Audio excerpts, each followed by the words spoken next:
Welcome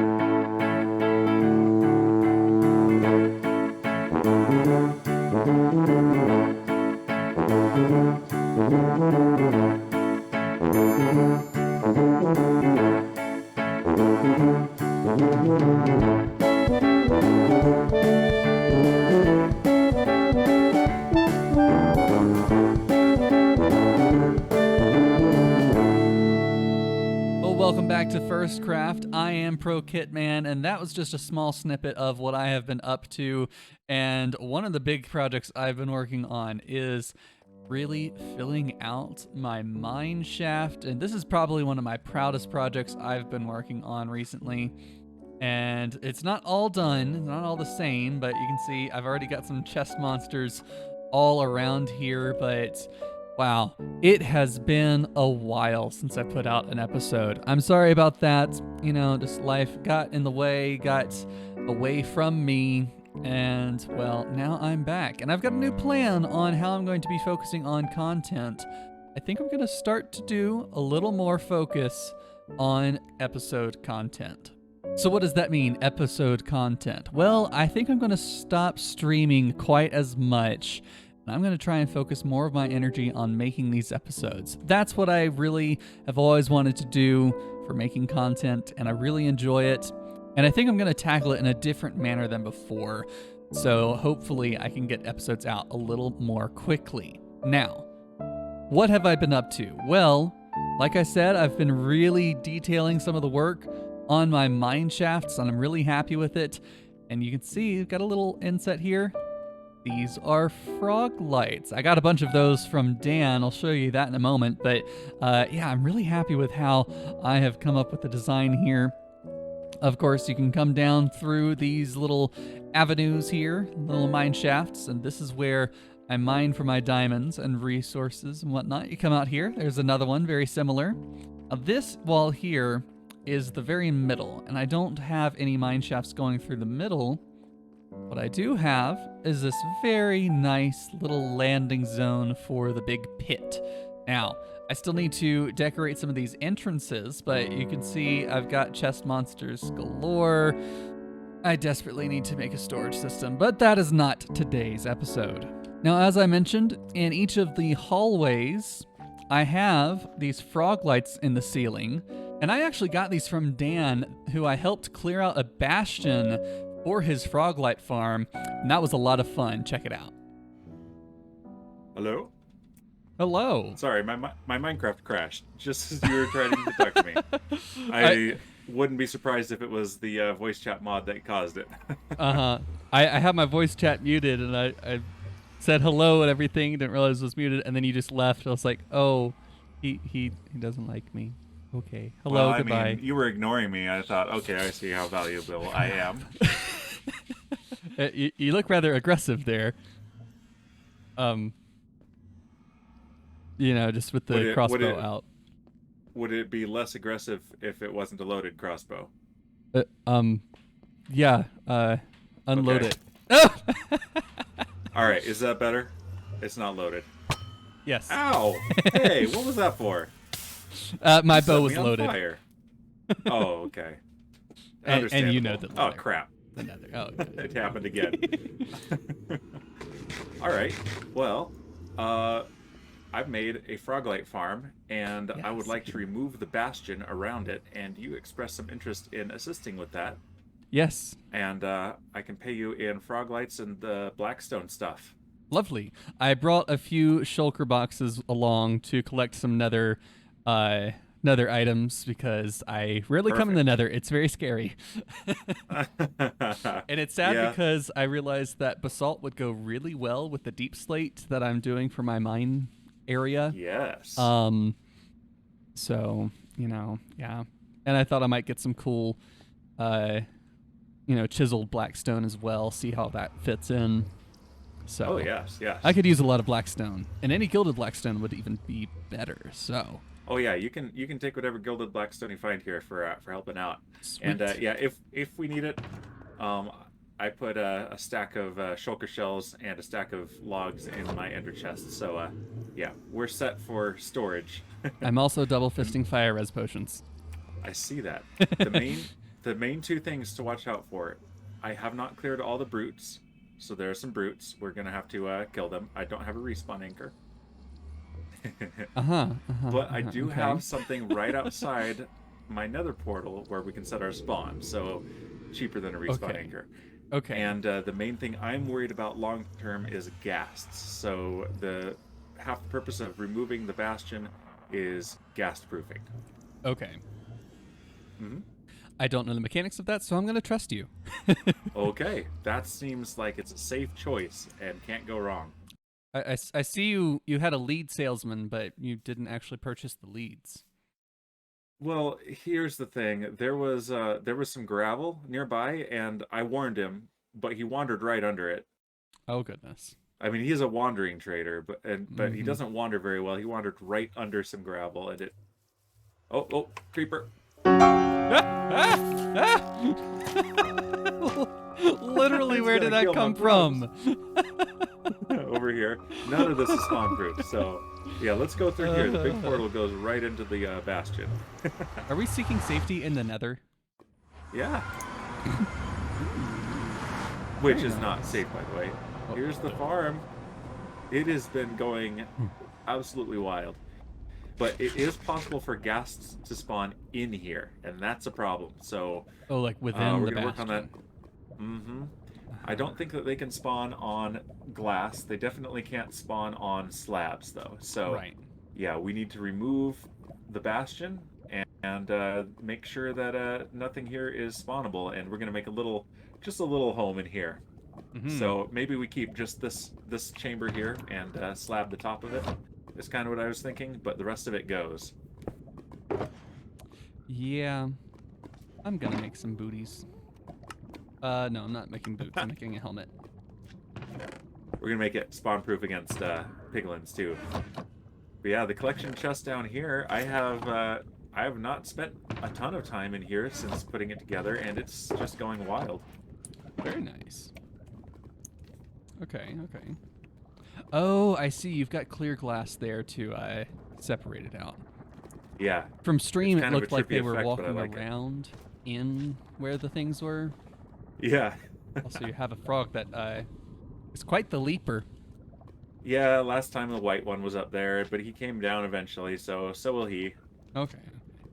I'm just glad that the magma cubes don't hurt them, so that Yeah. would be the worst.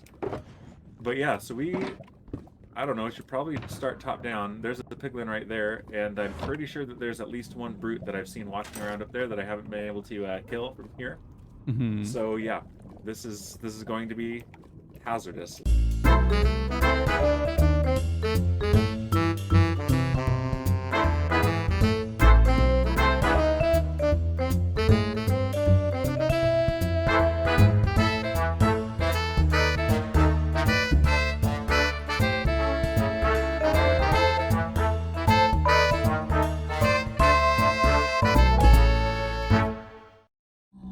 Well, there we go. We've got a lot of blackstone. Yeah, we did. And you want to come down and see how many frog lights we have? Yeah. Here, where's this hole? I didn't Yeah, find this will the make hole a the cool entire little time. fortress, I guess. Where's Over the here? hole? There it is. Yeah. Ow. Plenty of resources. More than I'll really need.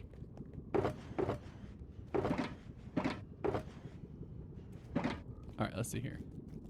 Alright, that's here. Yeah, help yourself to some of this blackstone, and if you want to make a shulker box and fill it with frog lights, go for it. Oh, goodness. Like, Well then. there's Here, I'll donate some exactly magma. one shulker box worth of frog lights in there right now, and I'm definitely going to That's have this fantastic. loaded for a little while. So, Yeah. while I work on this. Let's see here. Do you have some shells? I've got a few chests. Yeah, right here. Here you go. 1, 4, 5, 6. Cool. Oh, now I have 8. Yeah, I was handing 2 of them too. Oh, yeah, I've got more spawn proofing to do for sure. Goodbye. Brutally murdered. 2 in 1. Oh, look at that. One was a child. Cool.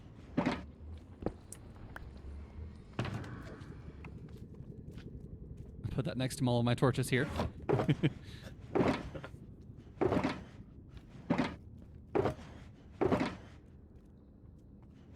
And if you would like, sir. Yes. Ooh. Shiny. Fancy. Oh, wait. Oh. All right. Yay.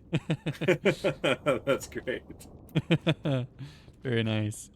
All right, Well, I can show you where we need to go. Yes, let me collect my things. Hide that away. Let's see. 1, 2, 3. All right.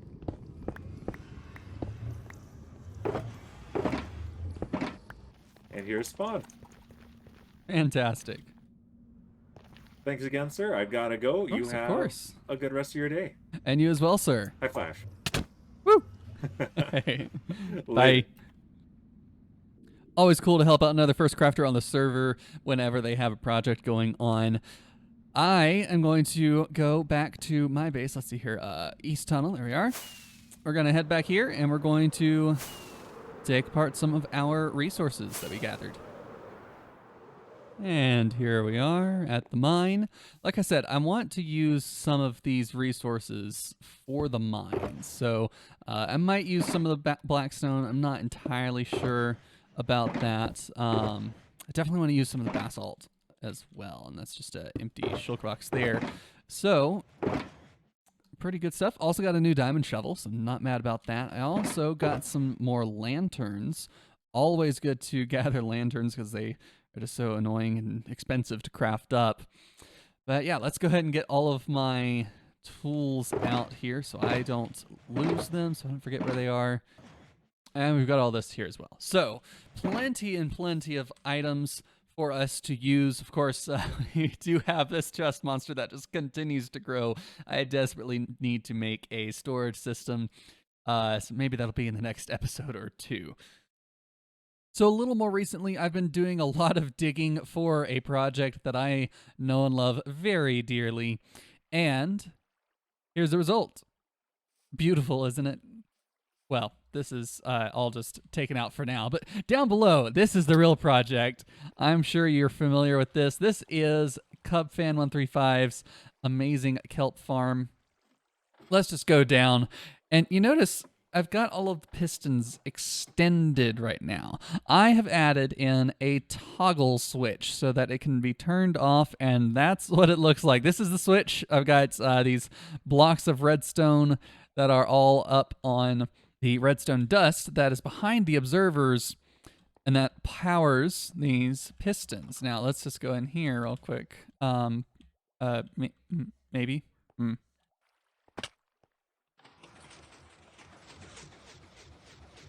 Boom, boom, boom, boom. Just like that. So now it's all retracted. And I can come in here and we can see.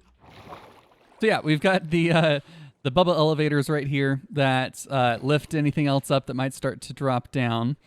But all of this kelp just grows on its own. Once it grows up to be 3 high, the observer detects it and it sends the pulse through all of the pistons and it all comes up. Oh, and I'm dying. So yeah, safe for kelp, not for kit. But yeah, then it all comes in here and it's being collected presently in that chest up there. All right, so here's the collection. Right now I've got a couple rows of kelp that are stored in there. Obviously I haven't built the smelter yet, and that's why I've got this big hole dug out right now, because that's where the smelter's gonna go, and then the build will go on top of the farm area. I've been smoking up some of the kelp blocks, got a good supply already, and I'm already well ahead on that. Now, this is my big project for this episode, is getting this built. It's going to take a while, but I've been designing it in creative mode, and I've been fiddling with bits and pieces, and I am ready to build my dream super smelter. Let's go.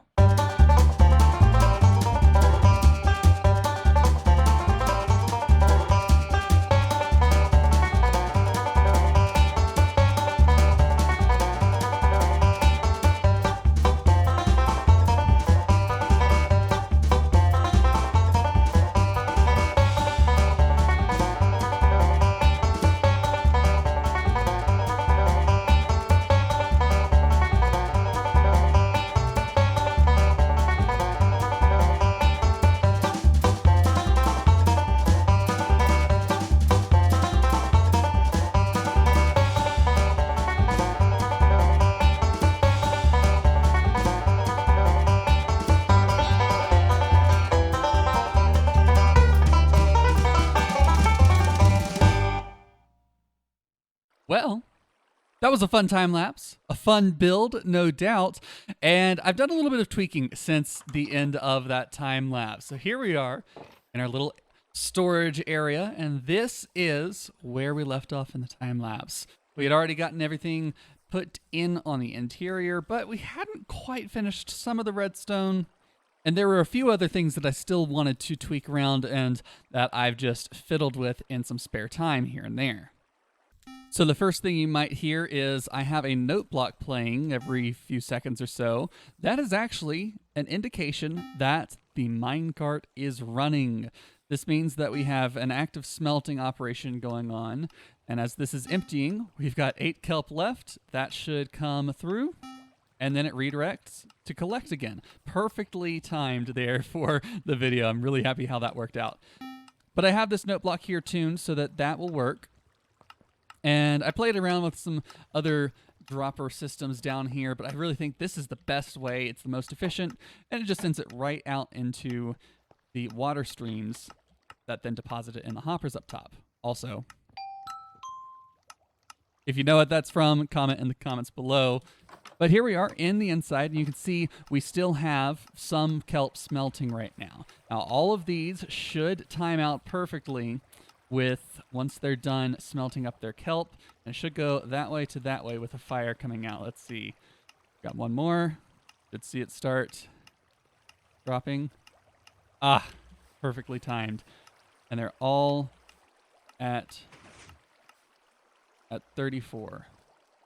Wonderful. So I've got this area here working smoothly. That all comes up. This little staircase here. Little hideaway trapdoor. And you see this one is already full. This one is not quite full just yet, but when it is, it will turn on the redstone lamp below. Oh, hello, sir. He left. But the thing is, it's not all catching in the first hopper. There are some of these which have a little bit of extra kelp that just gets past it a little bit. So I'm not overly concerned with the losses here, but there will be a little bit of loss because back behind here, it does eventually go into soulfire and it will die. But that brings us to another good spot over here that's good to check out. So let's switch over to a redstone testing world to find out how all of this redstone works. So here we are in the redstone testing world, and well, this is what I've been working on. So here is what I've got buried under the ground. This is the kelp grow unit.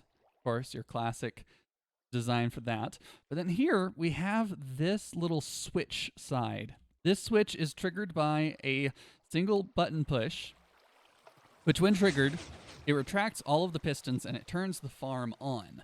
That's done through a series of 1-tick pulse sticky pistons that leave behind the and have the sticky piston extend out once. If I grab a button, we can see this in action. We'll power these two. And notice how it drops it off after a couple quick little pulses. Pulse, pulse. There we go. And it picks it back up. So now that is turned back on. And to trigger it, I use the same kind of T flip-flop situation where we trigger this button and it flips. And then we trigger the button again and it flops. So when this button is pressed, it's triggering this pulse with these redstone blocks over the actual redstone lines to that area. And it does it for one full button press pulse. So you have the full spacing you need for the two 1-tick pulse pistons. So this is the trigger mechanism for the actual farm. We're back now on FirstCraft, and I did a little bit of adjustment to that design. Here I only have space to do one block of redstone that pulses out, so it'll power that, and then the redstone dust splits down for either side below. And I added a couple of note blocks so that it does a little ding-dong when it plays. So I'll come over here. You see it's lit, so that means that the farm is turned on. And now the farm is turned off. But I want to leave it running so I can keep getting the collection. So the collection system was also itself rather complicated, but it utilizes a simple comparator output of a full redstone block to the fullness level of the chest. Now notice it's not completely full. It's trying to compare the output redstone signal from a nearly full chest to a full redstone block, and it's not yet overcome. With one more, it is now overcome. That extends down this piston, which then the repeater blocks right into the target block and into your redstone lamp. So once it is full, the light inside turns on, and you know that the one next to it is not full. You can see over here, I had a few different iterations of trying to figure out what sort of collection system I want it to look like, and here is where I ended, and I'm really happy with this kind of a design. So as the kelp comes up after it's been smoked, it'll filter in through all of these hoppers all the way around until it is all the way full. I did add a little contraption over here that would indicate once this block updates, it will automatically shut off the farm, and just right there, boom, it's done and it's turned off, and that's going to send the pulse out to this whole system, and the farm will be off.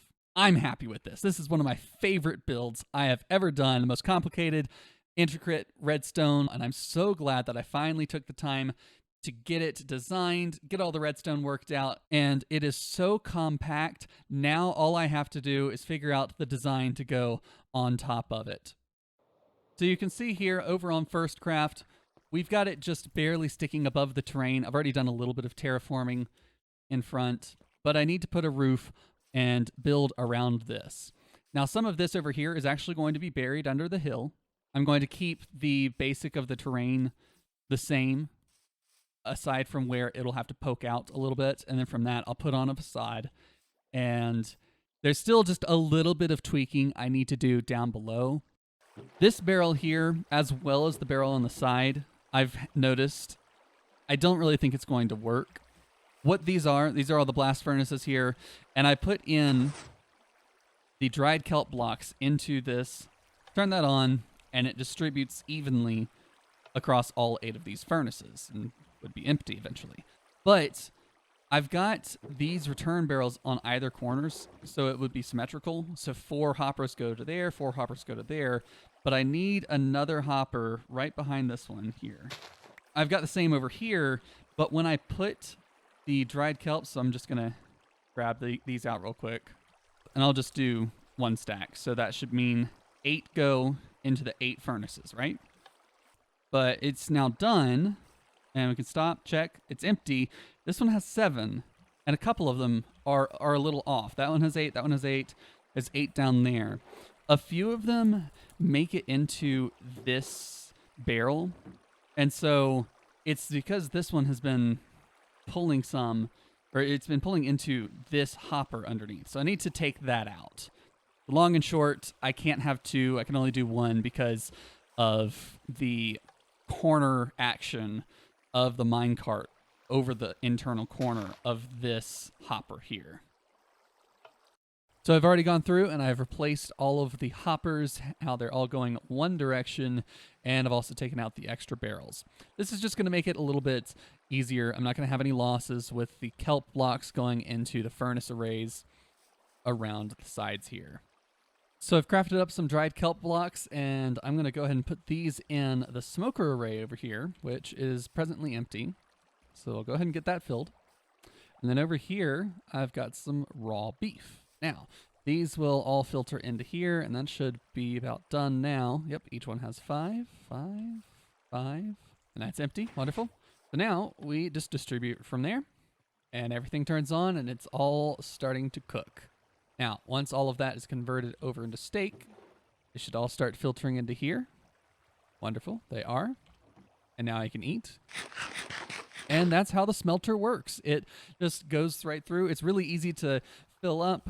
And now that I've got it sorted out over here, not having any unevenness with the distribution of the kelp blocks. And I think that's a good spot to leave it for the day today, as I have just barely made it out there.